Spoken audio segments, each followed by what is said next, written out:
Hi everyone. So just before I start, so that I don't waste your time, this is everything I will cover in this presentation, as in not just this slide, but basically this. So if you understand this code, then you're probably better off watching Krzysztof's or Sep's or Mateusz's presentation, I guess. Okay, good. So I have the right audience. So properly starting now. So hi, I'm Kacper, and I'll be talking about the experimental modularity improvements to Scala. And this is work done by many people in the Scala 3 team, which includes some of my contributions from my semester project and in LAMP. And it's mostly, so what I'll cover is tracked parameters and members for lightweight dependent typing, applied constructor types, so ergonomics to make type descriptions for those constructs easier, and when to expect your class parameters to be tracked by default. And a few words who I am. I'm a first-year PhD student at EPFL. I've done a bit of Scala in the past. I've been to both current Scala 3 compiler teams. I've touched all of those open source libraries. A funny thing, I wrote a Scala 3 macro library to parallelize force, and then I broke that because I changed how they triggered. You win some, you lose some. And I'm a frequent tooling spree participant. You should join. Let's make Scala tooling better. Good, so let's start with some refresher on what are dependent types. I'd say there are two main distinctions about what dependent types are used for. One is just full-on theorem proving. So for example, here's like an iris specification for a simple increment function. We're not going to talk about that. And the other one is just making our program simpler. So as a way to disallow some code structures or some common mistakes that just simply we know shouldn't happen but can happen. And this is a dumb example. And you might ask, why would anyone write this code? And I might then answer with a riddle. Why did I put an AI-generated picture of a tortoise with a shell made out of a sandwich?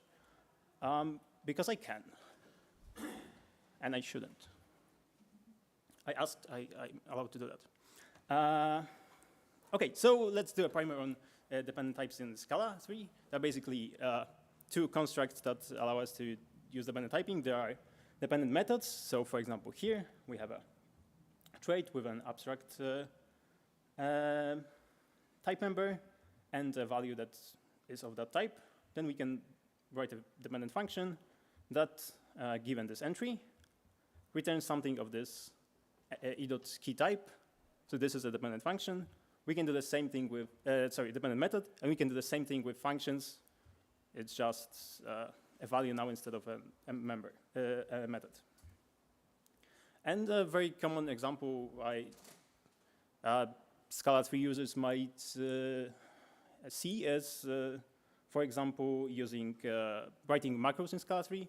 So whenever you write a macro in Scala 3, you take this quotes implicit parameter, and then every term you construct here is parameterized by this this parameter. So this is a common pattern for using dependent types.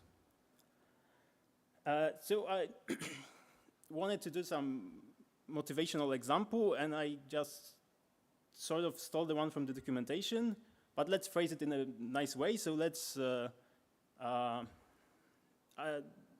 try to express OCaml in Scala. As in, I would make a conjecture that one of Scala's strengths is its expressiveness.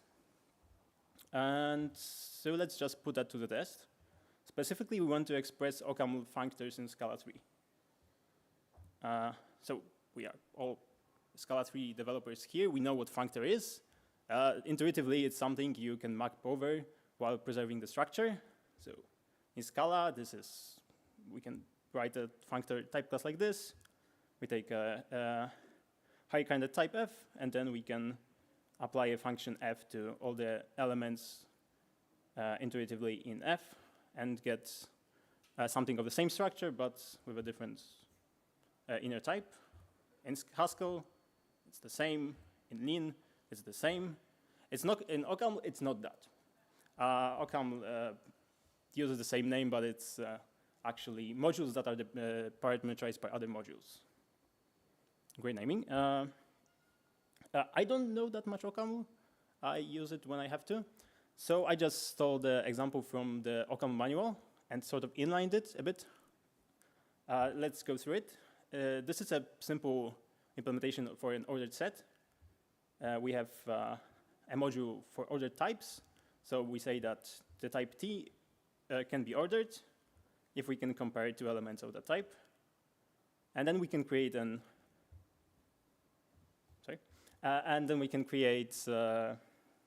an ordered set by giving an ordered type instance. And an ordered type will represent the inner structure as a list of this T, which is taken from the ordered type. And we can do the usual set operations on it. So we can create empty sets, remove, add, and check if something is in the set. So let's try doing that in Scala. It's pretty much the same, like nothing that really changed here. We changed modules to traits or classes. So we get abstract type member T, an abstract method that compares two elements of type T. We get a class that is parameterized by this ordered type. And similarly, we use a list to represent the data. We can do the same operations, except we even have some niceties, as in we can do extension methods and Occam use simple function applications. So very similar. It even might look nicer to use. So let's run the code. If we run the Occam code, here we create the instance for int. Just pass it to create an int set. We can add 3, add 1, and then add 3, and check if 1 is there. Yes, it is. We can do the same thing in Scala. So we implement a specific instance for int, pass it to the constructor of ordered set, and we get a type error, which may be surprising. So the type error says this. The argument to add was expected to be int set ort t, and it's 3 instead, which is has type int. But we might expect that, well, we instantiated it with something that's specifically int, right? So why doesn't it hold? Looks like at some point we lose some time information, so maybe let's do some tests. We can check if the int instance member is actually an int. It is, so we don't lose it here. What if we check one level deeper? So we check int set ort.t. So we check the t on the parameter of int set. Yeah, here and here it says, no, I cannot prove that. So we found the point where we lose the information, and this is a limitation of Scala. By default, we don't preserve precise types of parameters. And I think that sidetrack might be useful here, as in why can't we just use type parameters? And we can. I would argue that we don't always want to. Then passing type parameters everywhere is very explicit. So we're just working around the issue and not really addressing the fundamental one. So I think both are type parameters and type members have valid use cases. It's just we, if possible, want to express both of them. So let's try hacking around this problem to fix it. And for that, we need 2 other Scala features. So one of them is singleton types. Singleton types are basically types that represent single values. So specifically here, for example, the singleton type for string kasha is string kasha dot type previously. Similarly, the singleton type of int of 1 is just 1.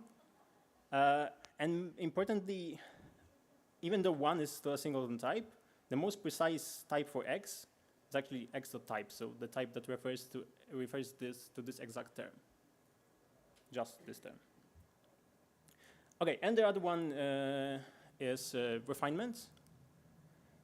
And usual use case might be that when we have, let's say, a trait animal that has a name that is a string, when we instantiate, create a new version, new instance, anonymous instance in this case for animal, we can refine it with adding new fields that is an age and set the 2, and we can also constrain the types to be more precise. So in this case, we implement the name as a more precise subtype of string. And we need to add this refinement at the type. And this is the feature we most care about, is we can refine the type with some more information. And here we can then access age, and we can, this type check also works. So the cat.name is actually the exact string, which is kind of what we wanted. So back to the functor problem. How can we fix it? We can just add the refinement, so add a new apply method. I suppose also make the default constructor private, and say that instead of ordered set, we now return ordered set, but with refined ort, which was our parameter. That has the exact singleton type of the argument we passed. And now the example works. Why does it work? Well, previously int set had just type ordered set. Now it's ordered set with this additional refinement that points ort to the specific instance. The type of int set empty used to be this list ort t, which was scolemized, but now it's actually this precise instance int ort.t, which we can trivially show with the first type tests we did that it's actually int. Great. So we don't want to do this manually. It might be a common pattern, and also we only did it for apply. Let's say we also want to copy the elements, and well, we have to write our own copy now also. And so in the modularity extension, we added a modifier called tract. So whenever you enable the language experimental modularity extension, you can make a class parameter tract. And this basically does what our manual fix did. As in, tract class parameters will have their precise type preserved. So for ordered set of O, this will behave in the exact same way as before. It will just add a refinement for this precise type. But we also might notice here that, well, without the tract here, or the whole class was pretty much unusable from the outside. As in, it was some type that we know it exists, but we can never even instantiate this type. So it clearly suggests that this is a programming mistake, not using tract here whenever it's provided. So here, for this example, we can just infer that this parameter will be tracked. So even without the tract and just the language import, it also is tracked. And the rule for inference is pretty simple. It's basically one sentence. Whenever a parameter's type has an abstract type member, make it tracked. That's it. At least it will be like soon. So concretely, when we have T1 here and pass it to C1, it will not be tracked because, well, it doesn't have any abstract type members. T2 has abstract type members, so it will be tracked. Really simple. Good. So another side note might be important here. If tracked is so great, why not just make everything tracked? There are two main issues with that. First, refining every single type is really, really costly. So if you're not happy with your Scala compile times now, you probably won't be after everything is tracked. But another problem is more related to the usability, which is any pattern that expresses some sort of mutability becomes problematic now, because mutability is inherently invariant. So if we made x here tracked, for example, the type of foo of 1 here won't be foo. It will be foo with this specific refinement. So now we cannot mutate it to have foo of 2, well, because it's clearly not a compatible type. And you might say, yeah, I don't really use vars in my code, which is fair, but you have the same problem with fold left, for example.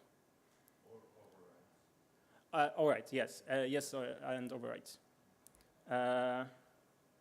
So it's a problem that would affect any code, even if it's not imperative one. So another feature I will mention here is we also can have tracked members. I came out with, I don't know if it's a convincing example. It is an example. For example, let's say we have a config and we want to make sure that we implement things, but not exactly in a very constrained way. So we just want to say we implement an address, we implement a port, but we don't say what's the types and things like that. This will depend on the specific implementation. So we can do that, except everything is any now, which is probably not what we want to do. It's kind of unusable without as instance ofs. So we can just make the abstract declarations tracked. And anything that implements this tracked val now will have assigned the most precise inferred type. So here the type of address will be the exact string localhost, which is here.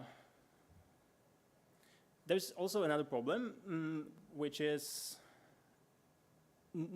I don't always want to just use type inference. I sometimes want to ascribe my types. And for function parameters, I can't even. I have to ascribe something. So writing explicitly, so let's look at the example. We have a person with track name and track age. And the type of this is basically this long refinement, which is very cumbersome to write.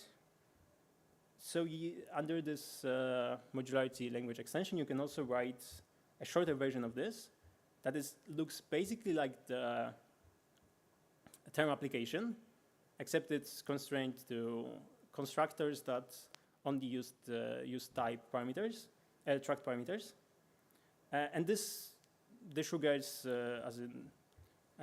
disregards to the same code as before. Okay. So we've seen a lot of interesting, hopefully, stuff. We are tracked experts by now. And so let's do an example and let's implement HList, so lists of elements of different types.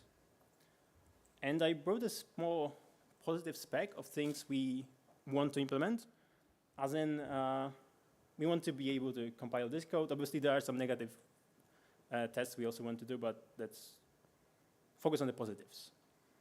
So let's go through it. We want to be able to construct a list, that's fair. We want to be able to get the head of a thing that is clearly not empty and get a precise type. We want to be able to know that we can do tail of tail on something that has at least 2 elements. And after that, we also want to be able to concatenate 2 lists, do similar operations on those. So here, notice that the hcons here is actually an element, not the tail. And it has, I don't know, like an object I took from the standard library. I think it's my favorite one. And we let's add some flavor to it and also have compile time known lengths of those lists.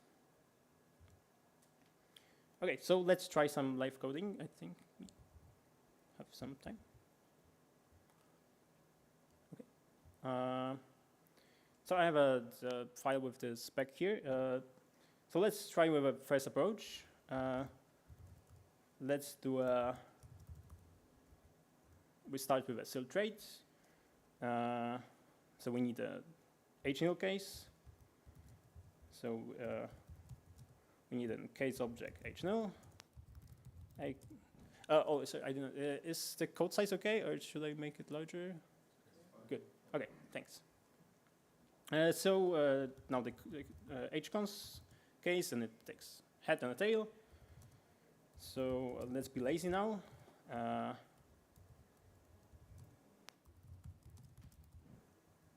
And we need to extend both of them. Sorry.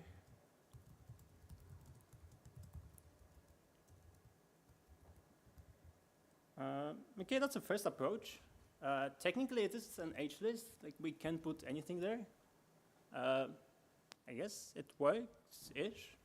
So we can definitely do this and this, because it does just constructs the list, and we clearly have the constructors. But we cannot really do anything else. This gives a type error. Let's make a weaker version of this, and let's say we can take head. Okay, so that's at least something. We know that it's not empty. When you constructed it as non-empty, that's good. It's for free. But it's still sort of unusable without those instance obs. How do we fix it? Let's first fix the exact type of head. We can do the similar thing here. So let's include Scala language experimental modularity. Here, the any isn't something that has abstract type members, so we can't assume that it will be inferred struct, so we explicitly make it struct. And now, hopefully, we get the correct type of head. That's a step, but we still don't have the structure. We can even see that metals gives us a nice hints here. It clearly shows that we have the head, but we lose the information about the tail. So let's do the same thing for tail.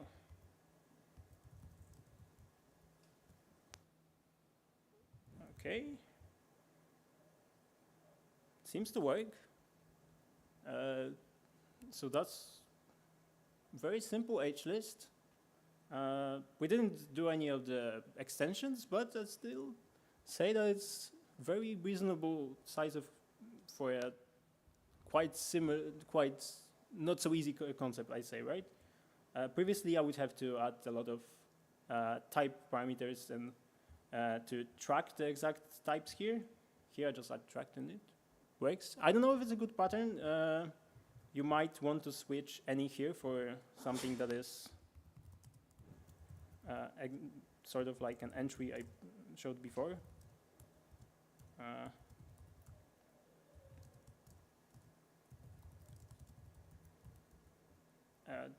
So that you actually aren't scared of any, but I think this implementation seems reasonable and it covers the basic cases. So let's do some extensions on that. The first one we wanted was do concatenation. So let's do concatenation. What does it take? It takes some other element, and let's say it also returns an HList. Sorry. Now we have to implement it in all the cases. So let's do this. What's the concatenation of nil and other? Yes.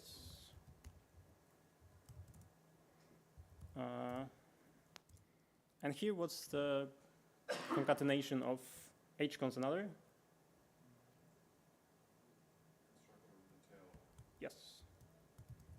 So h cons with a head, tail, concat.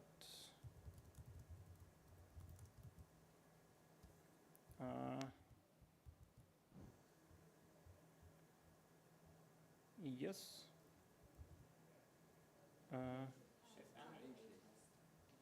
Sorry?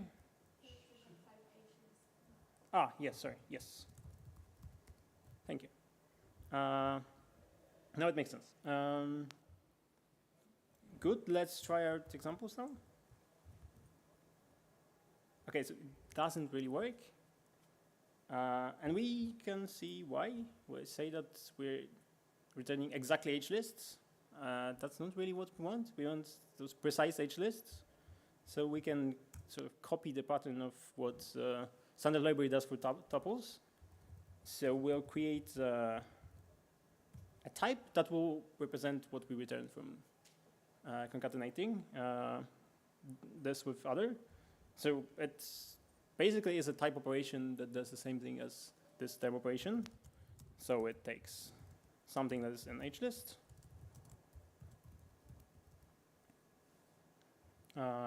And we can change this to be the return type of concat, be actually concat other dot type. Okay.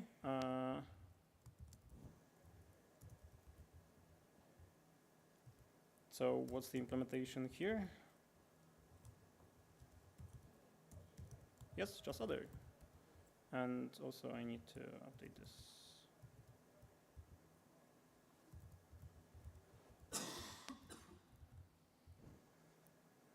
And here it complains. So what's the implementation here? That's the, I guess, tricky part, maybe. A hint would be I wanted to use all the things I presented. I only used one so far. So tracked parameters. So the other one is tracked members. I don't think we can fit that in.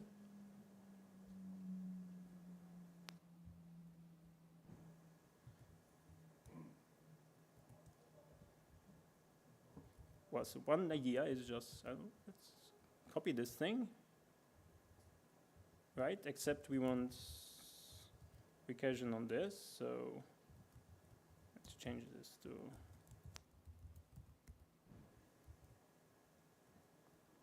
to a proper use of the concat type member, not a term member.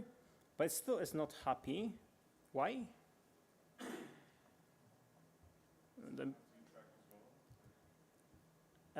No.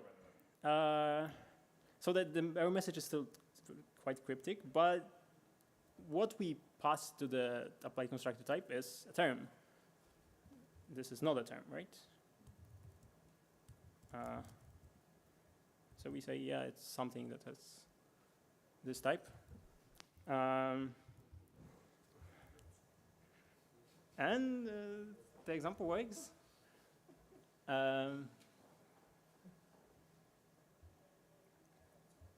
Good. So the last thing remaining, right?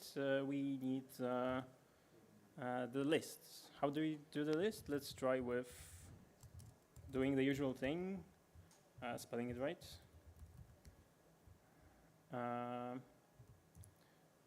So what's What's the length of an empty list? 2. Not quite. That's close. 2 off. And what's the length here? Yes, it's 1 plus tail dot length.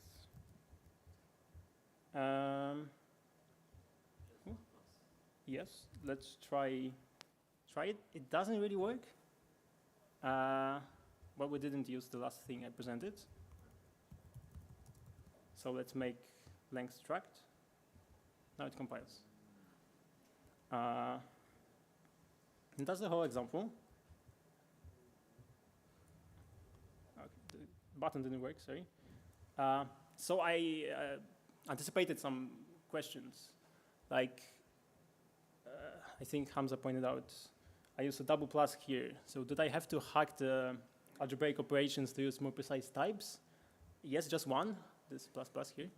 I mean, it assigns the most precise inferred type. It's just inferred type of addition is int. The other might be, did I have to ask my girlfriend to write a custom version, hack a custom version of metals that hides the diagnosis for Scala meta? Yes, maybe. Did I also have to write hack a custom version of VS Code syntax highlighting to actually highlight the tracked keyword for the demo? Also maybe. Okay, so we've seen a bunch of, I hope, cool features. So just note here, it's all experimental, so there might be still some rough edges, but please do try it out and show your use cases for it and show how you actually want to use those new features and how we can maybe extend them. Additional important note, if your secret identity is Nyota Ukura, I know a guy. Okay, yeah, to sum things up, all the things I covered are the exact same annotated slide this time. So I've shown starting from the second one, tracked parameters that let you keep precise types for the parameters you pass to your functions. Tracked members that assign for each value that implements it the most precise inferred type. And applied constructor types that adds convenience to using all those features, plus something that isn't showed here, that you can actually expect some things to be inferred by default, to be tracked. Thank you.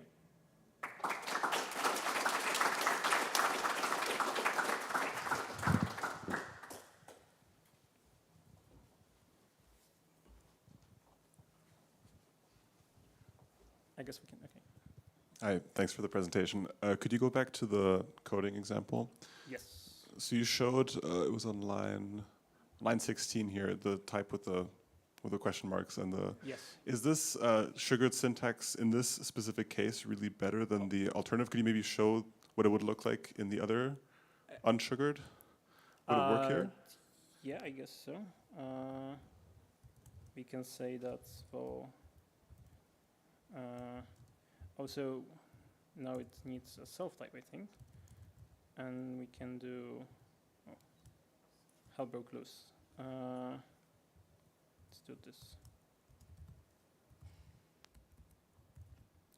So this self.head.type. And we also get tail, which is tail.concat other self. We need the self type here because otherwise this tail and this tail it can't really be distinguished. I mean, is this with is that kind of a final syntax with how you're summoning kind of a question mark? No. So the question mark is a very Scala specific thing, right? question mark is just defined in the standard library as something that's, in the Perl, it's something that has a nothing type. It's the unimplemented thing. So it is a hack. There might be a nicer syntax for it. You might want to use like erased value for it. But that combines two different language extensions, kind of. So not sure if it works. Okay, I lied. I know that it won't work. I don't know why. Yes.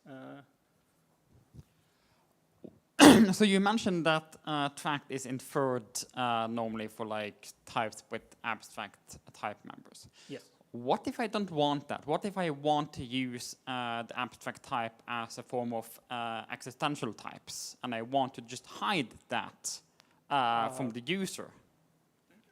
I guess if you use the import, there's no real use. There's no real way to express that. But yeah, if you have that use case and you can actually show, I want this to be an existential scholomized type, and that's my use case, we can, I guess, make an annotation that just says this shouldn't be tracked. Yeah, that's a good point. Thanks.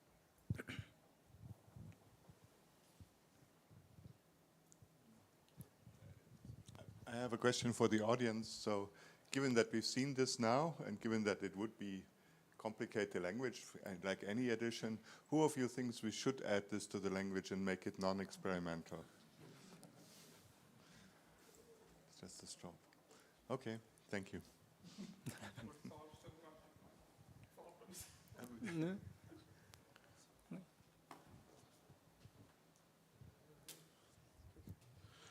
So I'm confused now where I should be using track types versus type parameters, because they seem to have the same expressive power. In fact, track types seem to be more precise. And then I think this ties back to the earlier question about existentials. Mm-hmm. My understanding of OCaml is that when you have those type members, they're existential, so they're known on the inside but not known on the outside, where here is the type is, you've solved the problem of writing the code in the same way as OCaml, but the type is now, I guess, known on the outside as well, so it's not an existential. So it seems like we don't have quite the expressive power of OCaml, so I'm kind of confused on where this fits in. So I guess there are two parts to the question, and I think both type tracked things and type parameters have their place. I think this provides more of a lightweight version for the dependent typing. And I would argue that if you can use tracked without type parameters, you probably want to, because it arguably makes the code more readable. You don't have to carry these things around.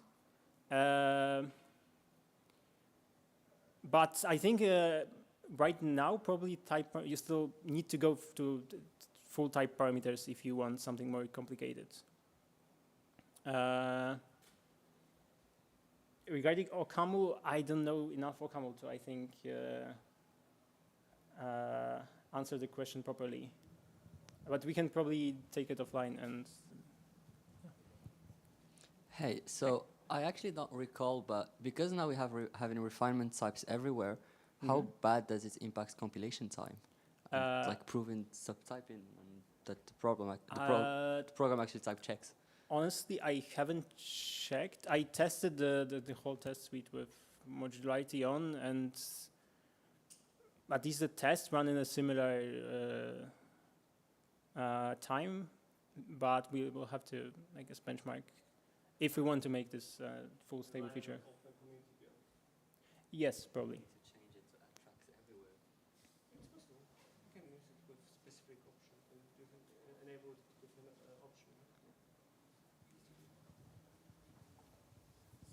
So one remark is these type members are very popular in Swift, and the reason they give why they prefer them over type parameters is that they are better under language evolution. So it's always possible to add a further type member without changing client code, but once you add a new type parameter, you have to change your whole program. So that's the reason Swift people give for it.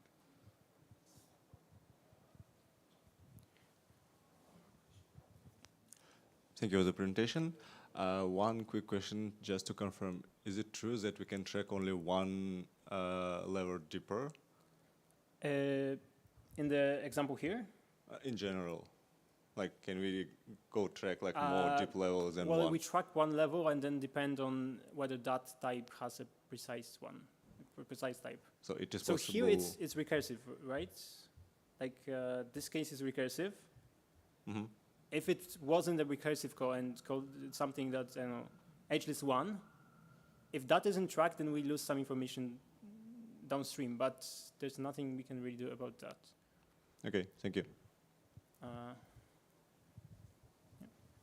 I think adding to the usability example, I think there's a whole presentation about some ways of using this by Dimi and Eugene, specifically for type classes, and so you might too want to see that. I know if we have time, I have a puzzle, bonus puzzle. Okay, sure. Then you're free to go. Okay, thanks again for the talk.